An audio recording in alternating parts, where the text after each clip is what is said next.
right, for our third question, and we're going to start with Lawrence Robinson on this one. It's dealing with education. Although education is largely addressed on the school district, state, and federal levels, it's too important of an issue to ignore by city officials. And as a city council member, what could and what would you do to help decrease the high dropout rate, as well as increase the number of students who achieve a college degree or marketable skills through a certificate? So I won't accept the idea and the concept that our city council and our mayor can't do more for education. Our students don't just learn in the classrooms. Actually, I would say more learning might occur outside of the classrooms, because you're talking about how to get along with other people. You're talking about how to solve problems in real-world situations. You're talking about how to be a good citizen, so that when they grow up, they vote and they start a business, and that they can raise a family in this district that thrives. So, number one, we have to fund these services. I won't accept the fact that they will be cut. I think here in Phoenix, we have an obligation to our kids to fund these services 100%, and I won't accept anything less.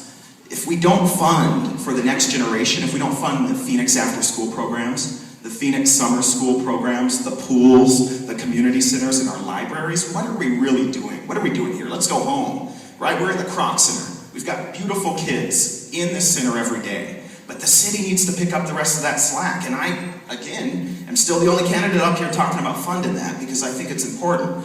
I was a latchkey kid. My mom, had to send me home, and I had to do something after school, just like many of the middle-class kids who live in this district. If they are at home doing nothing, that is far worse for the future of our neighborhoods than if they are at an after-school program or at a community center where they're learning skills about how to solve problems and learning things like art and sports and other programs and community gardens where they actually are going to find reasons to be interested in learning and interested in staying in school. I also serve on the Community Engagement and Outreach Task Force to talk about how our cops can get along better with our neighborhoods. When that happens, we won't have an adversarial position with our kids and our police force. And by the way, we gotta fund that police force. This is what it means to live in a vibrant city. And I'm the only candidate calling for the protection of those services. And when we protect those services, we protect our kids.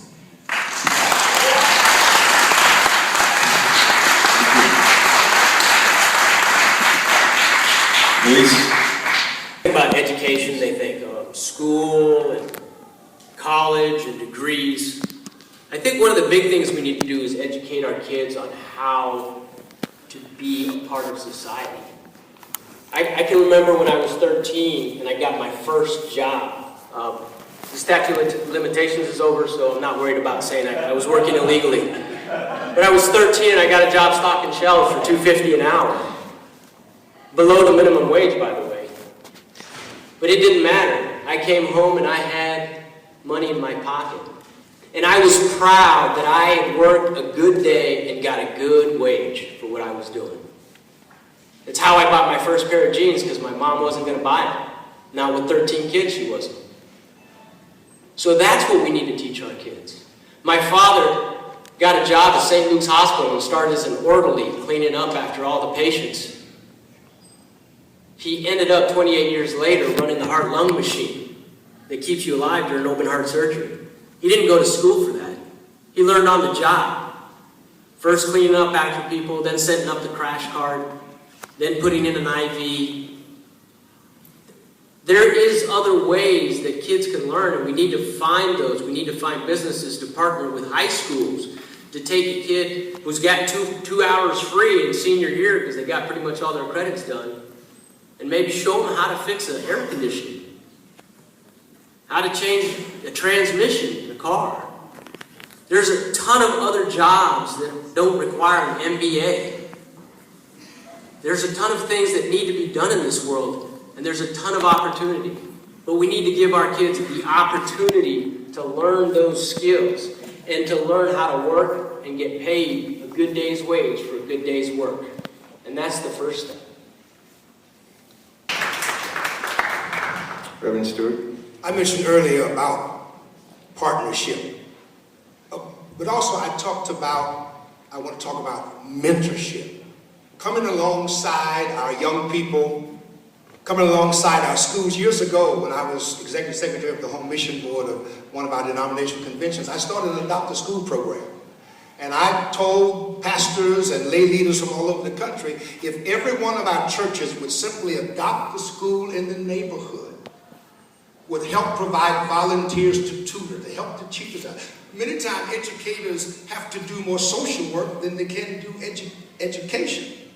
When my children were young, on my day off, I would go and be a volunteer at their elementary school, and the children that were being challenged, the teacher would send them back to me in the back of the room, and I would read to them. I would try to encourage them. I would talk to them. And so, again, human resources. We often want to spend lots of money, but look at the human resources we have. What about the retired teachers? What about retired people in South Phoenix who could give 2 hours a week, 4 hours a week, coming alongside, giving some of our instructors a break in the school. I've done this before, and it does work. They appreciate it very much. Again, we have to have our young people to get to where they're competitive, to get the jobs that are going to be available, especially in technology, in the years to come. And it is on us to prepare them to be ready.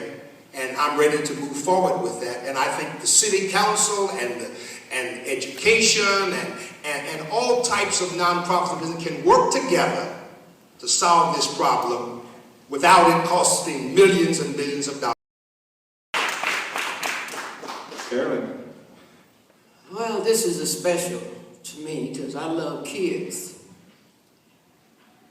And we talk about education, but we still are not talking about equal education.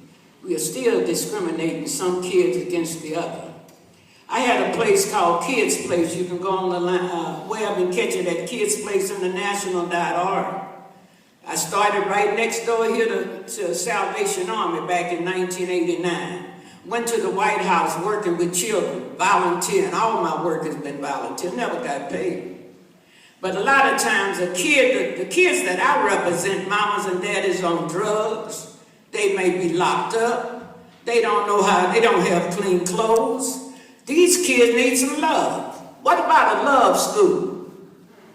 What about showing that you care about a kid? You know what I mean? We got some special kids, but they need some special adults that have some compassion, some feeling. They let my building close down on me. I was in the old Jesse Jackson headquarters building. I thought black folk would never let that close on them. They closed me down, couldn't get no support. All the churches we got in the community, nobody would give Miss Laura a shot at it. Nobody would help me. So a lot of my kids are in prisons right now because we didn't have an after-school program for kids. So don't just talk about you like kids. Show me what you've done. Show me what you've done for a kid lately. All that old talk. Too late, people. It's too late for the faking. You gotta be real. So let's bring some real people to the table like Carolyn T. Laurie. Let me sit there with them. I bet you we're gonna get the equal education for our babies. We want the best. Thank you. Kate, I'm sorry I skipped you out of turn, but go ahead, I'm sorry. The first thing the City of Phoenix needs to do is to assure that our schools are safe for our students. The day after the shooting in Connecticut, I was talking to a principal in Levine, and she said, my mother is so nervous to have me at this school. She's worried that this is going to happen to me as well. And the principal told me that they're having a hard time getting the City of Phoenix to come in and to talk to them about the options that the police provides to help schools be safer. So we need to refund our community action officers and the individuals who can come into these schools and help them get the resources they need.